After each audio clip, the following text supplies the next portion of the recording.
Hello student, welcome back to my channel Samrat Academy. Student, आज की video में हम बात करने वाले हैं क्लास 10th मैथ के वेरी मोस्ट इंपॉर्टेंट क्वेश्चन जो कि 2022 बोर्ड एग्जाम में पूछा जाएगा। पहला प्रश्न देख सकते हैं आप, मॉडल पेपर में स्पष्ट रूप से यह प्रश्न दिया था और जो सिलेबस 30% कट होके जो न्यू सिलेबस आप लोगों को 70% रिमेनिंग बचा है उसमें पहला चैप्टर से पहला ही क्वेश्चन ये दे रखा है कि इससे पूछेगा क्वेश्चन। ठीक है, तो देखिए ये जो मेथड होता है कि सिद्ध कीजिए कि 2 + कड़ी में 3 एक अपरिमेय संख्या है, कड़ी में 5 आ जाता है, कड़ी में 3 आ जाता है सिद्ध करने के लिए, तो कहीं ना कहीं बहुत लेंदी तरीके से सॉल्व किया जाता है। मैं आपको इस वीडियो में मेथड बताऊंगा, बहुत ही आसान तरीके से इस क्वेश्चन को सॉल्व कर पाएंगे आप। ठीक है, बहुत सारे क्वेश्चंस मिक्स करने वाले हैं।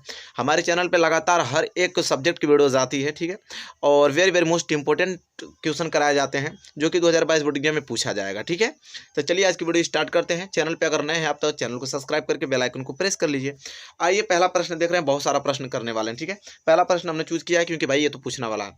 तो देखिए कैसे सॉल्व करते हैं। अब हमसे ये बोल रखा है यहाँ पे कि सिद्ध कीजिए कि 2 + कड़ी में 3 एक अपरिमेय संख्या है। ठीक है, इसको सिद्ध करना है कि जो 2 + कड़ी में 3 है ना, ये अपरिमेय संख्या है। ठीक है, तो देखिए सबसे पहले सॉल्व करते समय हम लोग मानेंगे यहाँ पे कि माना 2 + कड़ी में 3 एक परिमेय संख्या है। अब आप सोचेंगे ऐसा क्यों, वहाँ तो हमको सिद्ध करने के लिए अपरिमेय बोला है, सर कह रहे हैं कि परिमेय संख्या है, तो यही तरीका होता है सॉल्व करने का। समझिए बात को।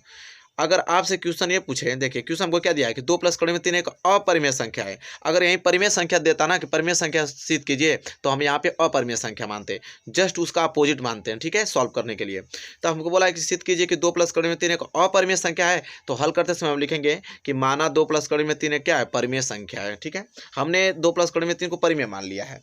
अब देखिए परिमेय हमने मान लिया तो जाहिर बात है कि 2 + कड़ी में 3 अगर परिमेय है तो 100% a/b के बराबर होगा। a/b के क्यों, परिमेय संख्या क्या होता है, अंश बटे हर के रूप में लिखते हैं। ठीक है, और यहाँ पे कंडीशन लिखना पड़ेगा आपको परिमेय संख्या का, ताकि एग्जामिनर समझ पाए कि जहाँ जो a और b होता है ना, वो क्या होता है, सभाज्य संख्या होता है। क्या, सअभाज्य संख्या होता है। तो यहाँ पे लिखना पड़ेगा ना, ताकि एग्जामिनर समझ जाए कि हाँ भाई सभाज्य संख्या होता है। और एक कंडीशन होता है, जैसा कि आप लोग भी जानते हैं कि b जो होता है वो 0 के बराबर नहीं होना चाहिए। आप लोग भी जानते हैं परिमेय संख्या किसे कैसे हैं, जिसे अंश बटे हर के रूप में लिखते हैं और हर आपका 0 नहीं होना चाहिए, उसी को तो परिमेय संख्या बोलते हैं। आप लोग भी जानते हैं। तो इससे अगर परिमेय संख्या आपने माना है कि माना 2 + कड़ी में 3 एक परिमेय संख्या है, तो 2 + कड़ी में 3 a/b के बराबर होगा 100%, क्योंकि हमने माना है परिमेय संख्या। और इसको कंडीशन लिख देंगे कि a और b सभाज्य संख्या है और b जो है 0 के बराबर नहीं है। इतना तो सबको क्लियर हो गया होगा। ठीक है, चलिए अब करना क्या है, देखिए कड़ी में 3 है, अब बराबर a/b। आप कहेंगे कड़ी में 3 कैसे, ये जो +2 है ना उधर भेज देंगे तो क्या हो जाएगा, -2, तो कड़ी में 3 ही तो इधर बचेगा। ठीक है, क्लियर हो गया ना, तो हो जाएगा कड़ी में 3 बराबर a/b -2। यहाँ तक किसी को समस्या होनी नहीं चाहिए। अब देखिए आगे कैसे सॉल्व करेंगे, तो हो जाएगा आपका कड़ी में 3 बराबर, यहाँ कुछ नहीं तो एक ले लीजिए, एलसीएम क्या हो जाएगा b से b कैंसिल, a का भाग b में देंगे तो b का गुणा 2 में करेंगे तो आ जाएगा 2b। आ जाएगा कि नहीं, बिल्कुल। और इसलिए यहाँ पे लिखेंगे, देखो बहुत छोटा, इसलिए ए और बी जो है यहाँ पे लिख देंगे, ए और बी क्या है, पूर्णांक है। ए और बी क्या है, इंटीजर है भाई। ए और बी क्या है, पूर्णांक है। ठीक है, इतना लिखने के बाद बस आपको कुछ करना नहीं है, लिख देना कि इसलिए a - 2b जो है, a - 2b बटे क्या, b, ये पूरा का पूरा पोर्शन। ठीक है, a - 2 बटे b एक क्या होगी, परिमेय संख्या है, परिमेय संख्या है, परिमेय संख्या है। क्या है, परिमेय संख्या है। अगर ये आपका परिमेय संख्या है तो जाहिर बात है कि कड़ी में 3 भी आपका क्या होगा, परिमेय संख्या, क्योंकि इन दोनों बराबर हैं तो ये परिमेय थे, भी परिमेय, क्योंकि दोनों बराबर है तो लिख देंगे a - 2 बटे b एक परिमेय संख्या है। अर्थात हम ये कह सकते हैं, अर्थात हम ये कह देंगे कि कड़ी में 3 एक क्या है, परिमेय संख्या है। तब ये परिमेय तो वो भी परिमेय हो जाएगी। कड़ी में 3 एक क्या है, परिमेय संख्या है, परिमेय संख्या है। क्लियर हो गया यहाँ तक। परंतु यहाँ पे एक चीज लिखेंगे, परंतु यहाँ क्या है, विरोधाभास है, क्योंकि यहाँ विरोधाभास, क्योंकि हमने उल्टा माना था, विरोधाभास है, क्योंकि यहाँ विरोधाभास है। अब कैसे विरोधाभास, तब देख लीजिए, कभी जीवन में कड़ी में 3 परिमेय संख्या हो सकता है, कभी नहीं हो सकता, मतलब क्या है, अपरिमेय संख्या ही है। ये क्या हो गया, विरोधाभास हो गया। परंतु यहाँ क्या है, विरोधाभास है कि कड़ी में 3 एक क्या है, अपरिमेय संख्या है। तो मेरे प्यारे विद्यार्थियों आप एक बताइए, अब तो कंडीशन आपको समझ में आ गया होगा कि जब कड़ी में 3 अपरिमेय संख्या है तो कड़ी के 3 के बराबर जो संख्या है ये भी क्या हो जाएगी, अपरिमेय संख्या हो जाएगी। इसलिए हम कह सकते हैं, अतः हम ये कह देंगे कि जो हमारा 2 + कड़ी में 3 है ना, वो क्या है, एक अपरिमेय संख्या ही है। बस क्लियर हो गया। देखिए कितना छोटा है और कंसेप्ट बहुत मज़ेदार है और सारे क्लियर हो गया होगा आप लोगों को। अब कभी भी है जो भी क्वेश्चन इस प्रकार का देगा आप आसानी से कर पाएंगे, ठीक है। तो ये प्रूफ हो गया। देखिए बहुत ही ज़्यादा सिंपल, एक नंबर कटेगा नहीं अगर इस प्रकार करते हैं। सिंपल का सिंपल भी है, छोटा भी है और एग्जामिनर को समझ में भी आ जाएगा कि आपने क्या कंडीशन अप्लाई किया है यहाँ पे, ठीक है, अच्छे तरीके से। इतना ईजी वे में कोई नहीं बताएगा आपको। क्लियर हो गया। एक क्वेश्चन नंबर फर्स्ट है, लिख लीजिए इस टर्म पेपर में। ये 100% है, फिक्स। देखिए फिक्स से किया आएगा, 100% फिक्स से किया आएगा। एक प्रश्न बनना निश्चित है। क्वेश्चन नंबर पहला क्लियर हो गया। अब हम बढ़ेंगे अगले क्वेश्चन की ओर, क्वेश्चन नंबर दूसरे की तरफ। चलिए मेरे प्यारे विद्यार्थी, क्वेश्चन नंबर दूसरा जो कि वेरी वेरी मोस्ट इंपॉर्टेंट है। ये क्वेश्चन यहाँ से बनना तय है। विलोपन विधि, प्रतिस्थापन विधि और वज्र गुणन विधि से एक विधि से हल करने के लिए क्वेश्चन 100% आएगा। दूसरा क्वेश्चन हमने चूज कर लिया विलोपन विधि से। इससे ज़्यादातर आता है कि विलोपन विधि से समीकरण को हल करने के लिए आता है, ठीक है। इसलिए आपकी वीडियो में आज क्लियर हो जाएगा आपको कि कोई भी इक्वेशन, दुनिया का कोई भी इक्वेशन हो, उसको विलोपन विधि से हल करने का क्या तौर तरीका, क्या मेथड होगा, आप आसानी से सीख पाएंगे। अब देखिए हमने इक्वेशन थोड़ा डिफिकल्ट लिया है, ठीक है। इस तरह जैसा कि देख पा रहे हैं बहुत ही ज़्यादा महत्वपूर्ण है। अब इस दोनों को सॉल्व करना है। जैसा कि आप देख पा रहे हैं हमको दिया है पहला समीकरण कि x/2 और प्लस यहाँ पे दे रखा है 2/3 और बराबर यहाँ पे लिखा है -1 लिखा है, ठीक है। ये समीकरण नंबर आपका क्या हो गया, पहला हो गया। दूसरा लिखा है यहाँ पे कि x - y/ क्या लिखा है 3 और बराबर यहाँ पे लिखा है 3, ठीक है। और इससे समीकरण नंबर हम क्या मान लेते हैं, दूसरा मान लेते हैं। क्लियर।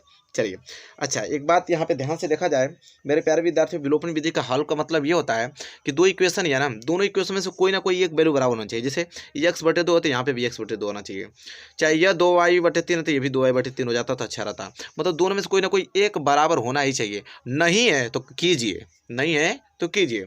तो नहीं, यहाँ पे कोई बराबर दिख रहा है आपको, नहीं दिख रहा है, नहीं दिख रहा है तो करेंगे भाई।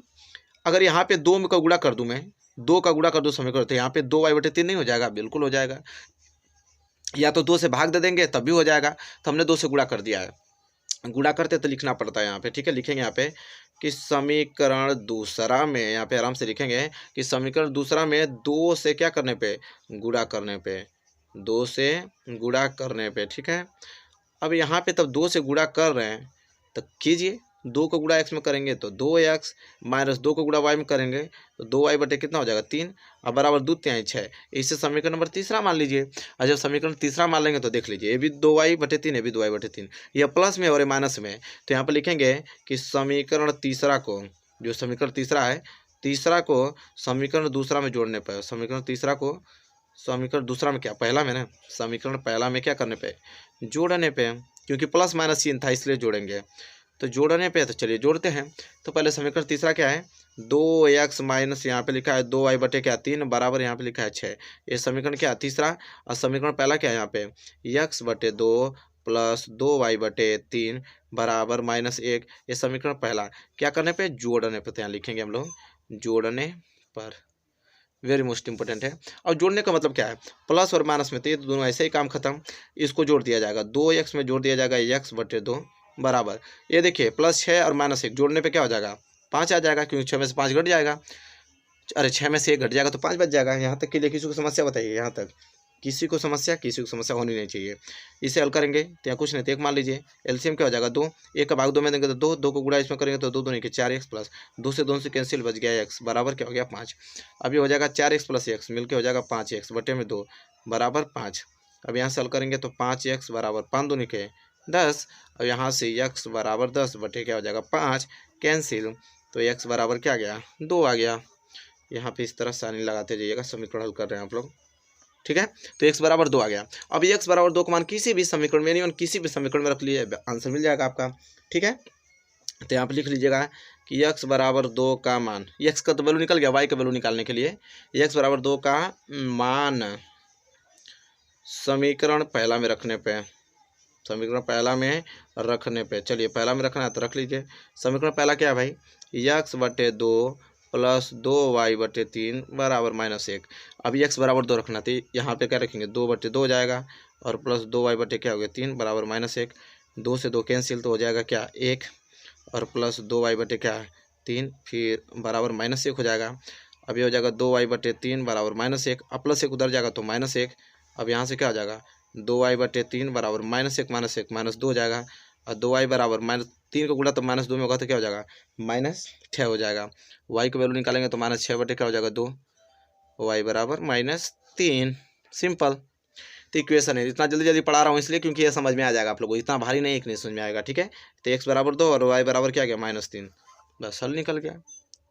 क्लियर हो गया ना आप लोगों को? कोई दिक्कत है इसमें बताइए, कोई समस्या? यही है आपका विलोपन विधि, कुछ नहीं है, ठीक है। बस रेगुलर आप रहेंगे तो मैथ में कुछ नहीं, आराम से बहुत अच्छा बेहतर अंक ला पाएंगे आप लोग, ठीक है। बस रेगुलरिटी है, आप लोग रेगुलर रहिए, ठीक है।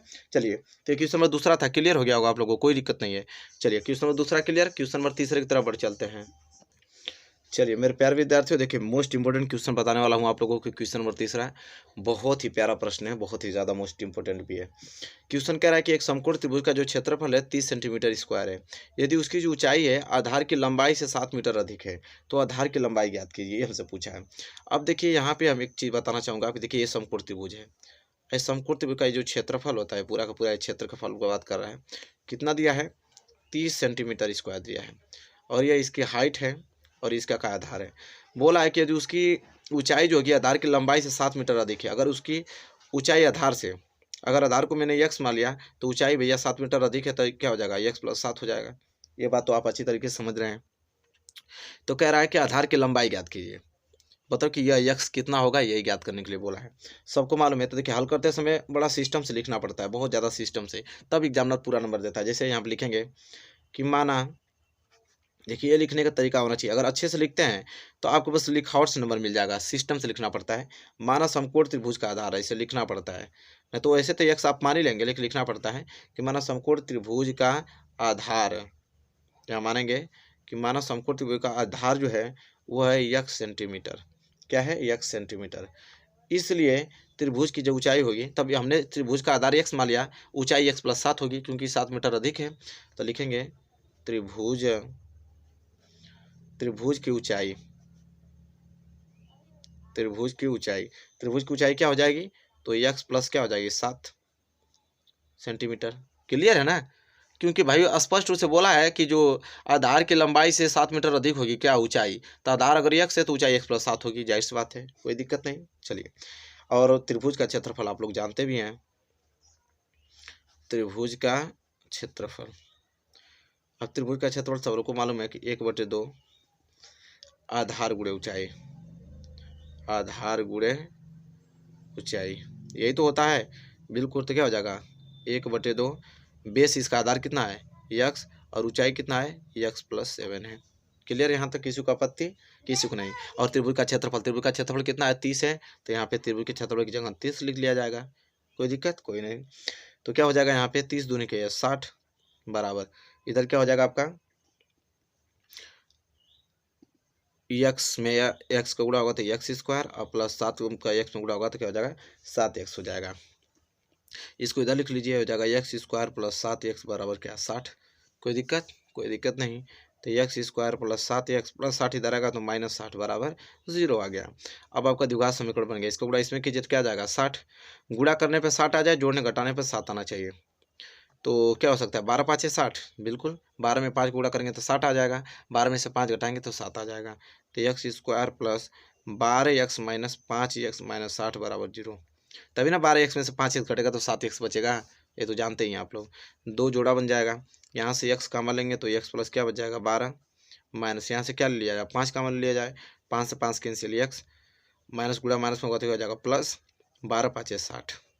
तो देखिए जो इसमें बचा वही चीज़ इसमें भी बच गया, तो यहाँ से दोनों कॉमन हो जाएगा, तो हो जाएगा x + 12 एक कोष्टक में, और एक कोष्टक में हो जाएगा x - 5 बराबर 0 हो जाएगा। तो यहाँ से x + 12 बराबर एक बार 0 ले लीजिए, एक बार x - 5 बराबर 0 ले लीजिए, तो ये हो जाएगा x बराबर +12 उधर जाएगा तो -12, इधर हो जाएगा आपका x बराबर -5 उधर जाएगा तो +5। तो जैसा कि आप लोग जानते हैं ऋणात्मक वैल्यू नहीं ली जाती है, इसलिए त्रिभुज का जो आधार हो जाएगा, जिसको हमने x माना था, तो त्रिभुज का आधार, त्रिभुज के आधार की लंबाई, तो त्रिभुज के आधार की लंबाई को हमने x माना था, x बराबर क्या गया? 5, तो 5 मीटर हो गया। तो त्रिभुज के आधार की लंबाई कितना हो गया? तो 5 मीटर हो गया। तो देखिए इस प्रकार का प्रश्न हल करते हैं, वेरी वेरी मोस्ट इंपॉर्टेंट है, बहुत मज़ा आ जाएगा जब 2022 बोर्ड एग्जाम में बैठेंगे, ये प्रश्न से मुलाकात होगी तो आसानी से कर लीजिएगा इसको, ठीक है। आई होप आपको ये प्रश्न नंबर तीसरा अच्छे तरीके से क्लियर हो गया होगा मेरे प्यारे विद्यार्थियों, कोई भी डाउट नहीं होगा। क्वेश्चन नंबर तीसरा क्लियर हो गया ना? चलिए क्वेश्चन नंबर 4 की तरफ बढ़ चलते हैं। चलिए मेरे प्यारे विद्यार्थी, क्वेश्चन नंबर 4। अब क्वेश्चन नंबर 4 इस प्रकार का प्रश्न बनना तो 100% फिक्स है त्रिकोणमिति से। आप लोग भी जानते हैं बहुत सिंपल मेथड होता है इसका सॉल्व करने का, और 1 नंबर 2 नंबर मिल जाता है आपको। चलिए जान लेते हैं कि इस प्रकार के क्वेश्चन को कैसे सॉल्व करते हैं। बहुत आसान होता है। जैसे में देखिए sin 72 प्लस cos 72 बटे में cos 18 प्लस sin 18। कुछ करने की जरूरत नहीं है मेरे प्यारे विद्यार्थियों, बहुत ही ज़्यादा सिंपल है। देखिए दोनों में से किसी एक को चेंज कर लीजिए। जैसे साइन 72 अंश, ये है साइन 72 को रहने दीजिए, ठीक है। आपका मन कर रहा है cos 72 को चेंज कर लीजिए। अच्छा cos 72 को आप क्या लिख सकते हैं, cos 90 माइनस 18 अंश लिख सकते हैं कि नहीं बताइए, क्योंकि 90 में से 18 जाएगा तभी तो 72 बचेगा। तो cos 72 को मैं लिख सकता हूँ cos 90 माइनस 18, कोई दिक्कत कोई आपत्ति नहीं है, ठीक है। अब नीचे आइए, इसका मन कर रहा है इसी को चेंज कर लीजिए। cos 18 को क्या लिख सकते हैं आप बताइए, तो cos 18 को क्या आप लिख सकते हैं कि 90 माइनस 72, क्योंकि 90 से 72 जाएगा तभी तो 18 बचेगा। तो cos 18 को मैं लिख सकता हूँ cos 90 माइनस 72, ठीक है। और इसको चेंज नहीं किया जाएगा, sin 18 जैसे रोक लीजिए। अब आइए आगे, तो sin 72 को तैसे उतर जाएगा sin 72। अब यह फार्मूला बन गया, फार्मूला याद होना ही चाहिए। cos देखिए फार्मूला क्या होता है कि cos 90 माइनस थीटा बराबर sin थीटा। तो cos 90 माइनस थीटा बराबर sin थीटा। तो cos 90 माइनस 18 बराबर क्या हो जाएगा sin 18 अंश, फार्मूले के हिसाब से। और cos 90 minus theta, cos 90 minus theta sin theta, cos 90 minus 72 sin 72 हो जाएगा कि नहीं, बिल्कुल। और प्लस ये क्या हो जाएगा sin 18। तो ऊपर भी sin 72 प्लस sin 18 है, और नीचे भी sin 72 प्लस sin 18 है, तो कैंसिल हो जाएगा। हमारा आंसर आ जाएगा क्या, 1 आंसर। तो देखिए कितना इजी है, लेकिन मोस्ट इंपॉर्टेंट है, ठीक है। आज के बाद तो आपको अभी भी दिक्कत नहीं होगा, आप आसानी से इन प्रश्नों को क्या कर लेंगे, आप सॉल्व कर लेंगे, ठीक है। तो मेरे प्यारे विद्यार्थियों, आई होप आपको क्वेश्चन नंबर 4 में कोई दिक्कत नहीं होगी, क्लियर होगा आप लोगों को अच्छे तरीके से, ठीक है। चलिए question number 4 clear. Question number 5 की तरफ बढ़ चलते हैं, उसको देखते हैं। चलिए देखिए क्वेश्चन नंबर 5, जो कि very very most important question है, वृत्तों संबंधी क्षेत्रफल चैप्टर से लिया गया है। बहुत प्यारा प्रश्न है। कह रहा है कि 6 सेंटीमीटर त्रिज्या वाले एक वृत्त के त्रिज्यखंड का क्षेत्रफल ज्ञात कीजिए जिसका कोण कितना है, 60 अंश। इसका मतलब कह रहा है कि एक त्रिज्यखंड है जिसकी त्रिज्या ये भी 6, त्रिज्या तो समान रहेगी, ये भी 6 तो भी 6, और थीटा कोण कितना बना है, 60 अंश का। तो कह रहा है कि जिसका क्षेत्रफल ज्ञात कीजिए। अब इसका पूछ रहा है कि पूरा पूरा क्षेत्रफल क्या होगा, तो बहुत ही ज़्यादा सिंपल है, ठीक है। तो चलिए यहाँ पे लिखने का तरीका क्या होना चाहिए, इसे लिखेंगे हम लोग कि दिया है, लिखने का तरीका सही होना चाहिए। दिया है वृत्त की त्रिज्या दे रखा है, तो लिखेंगे दिया है वृत्त की त्रिज्या। अब वृत्त की त्रिज्या हमको दे रखा है कितना, बराबर 6 सेंटीमीटर, तथा थीटा दे रखा है, कोण हमको थीटा बराबर कितना दे रखा है, 60 अंश दे रखा है। अब सबको मालूम है कि त्रिज्यखंड का क्षेत्रफल का फार्मूला क्या है, नहीं मालूम है तभी लिखता हूँ, याद कर लीजिए। त्रिज्यखंड का क्षेत्रफल, देखिए मेरे प्यारे विद्यार्थियों, त्रिज्यखंड का क्षेत्रफल पाई आर स्क्वायर थीटा अपान 360 होता है। अब दुनिया का कोई भी त्रिज्यखंड ले लीजिए, अगर थीटा की वैल्यू दिया है, त्रिज्या दिया है, तो इस फार्मूले से उसका क्षेत्रफल निकल जाएगा। दुनिया का कोई भी फिगर हो, अगर त्रिज्या दिया है और थीटा दिया है, तो आप इससे उसका क्षेत्रफल निकालेंगे अगर त्रिज्यखंड है तो, ठीक है। तो चलिए देख लेते हैं। पाई है, पाई को पाई रहने देते हैं। आर की वैल्यू कितना दिया है, 6, तो 6 का स्क्वायर हो जाएगा। थीटा की वैल्यू कितना दिया है, 60 अंश, और बटे में नीचे है 360, यही तो है। चलिए पाई का मान कितना होता है, 22/7, और 6 का स्क्वायर करेंगे तो 36, और 60, और बटे में कितना होगा, 360। तो 60 से एक कट जाएगा कितना बार में, 6 बार में, हो जाएगा 6 चढ़े के 36, तो हो जाएगा 6 दूनी के 12, 6 दूनी के 12 1 13, 172 बटे कितना जाएगा 7, 172 बटे 7 का मतलब भाग देंगे तो कितना जाएगा, 18.86 सेंटीमीटर स्क्वायर। क्षेत्रफल हमेशा स्क्वायर में निकलता है, ठीक है, ये बात याद होनी चाहिए आपको। लीजिए आंसर आ गया आपका कितना, 18.86 सेंटीमीटर स्क्वायर त्रिज्यखंड का क्या निकल गया, आपका क्षेत्रफल निकल गया। बताइए किसी को डाउट, कोई डाउट नहीं होना चाहिए, ये प्रश्न आपको क्लियर हो गया। तो कोई भी फिगर आएगा इस तरह, तो आपको कीजिएगा कि अगर कोई भी त्रिज्यखंड दिया रहेगा, अगर त्रिज्या दिया है और थीटा की वैल्यू दिया है, आपको यही फार्मूला निकाल के उसका क्षेत्रफल ज्ञात कर लेना है मेरे प्यारे विद्यार्थियों, ठीक है। बताइए किसी को आपत्ति, किसी को आपत्ति नहीं होनी चाहिए। चलिए क्लियर हो गया होगा। तो जैसा कि आपने देखा कि इस वीडियो हमने टोटल 5 महत्वपूर्ण क्वेश्चन आप लोगों को बताया है 2022 बोर्ड एग्जाम के लिए, बहुत ही ज़्यादा महत्वपूर्ण है, ठीक है। इसको तैयार कर लीजिएगा। वीडियो पसंद आए तो लाइक कीजिए, चैनल पर नए हैं तो चैनल को सब्सक्राइब करके बेल आइकन को प्रेस कर लीजिए। मिलेंगे एक प्यारे से नेक्स्ट वीडियो में, तब तक के लिए धन्यवाद।